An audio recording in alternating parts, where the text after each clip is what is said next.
Photo తీసేస్తే అచ్చెన్నాయుడు నియోజకవర్గంలో క్యూలో ఉన్నారని నిస్సిగ్గుగా మాట్లాడుతుంటే నీ దిక్కుమాలిన పేపర్లో వేసి ఏం సమాధానం చెప్పాలని చెప్పి అడుగుతున్నా. ఎప్పటికైనా సరే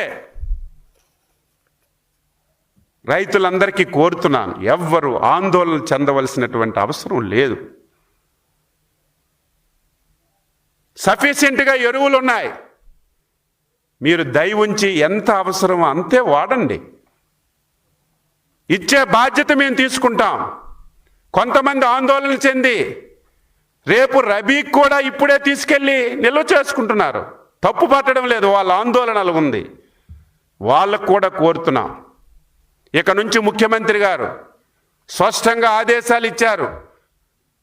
ఈ రాష్ట్రానికి ఎన్ని ఎరువులు బస్తాలు వచ్చినా ఈకేవైసీ ద్వారా ఆధార్ అనుసంధానం చేసి ఎవరు వ్యవసాయం పెడతారో, ఎంత క్వాంటిటీ ఇవ్వాలో అంతే ఇచ్చే బాధ్యతను రేపు రబీ నుంచి తీసుకుంటున్నాం.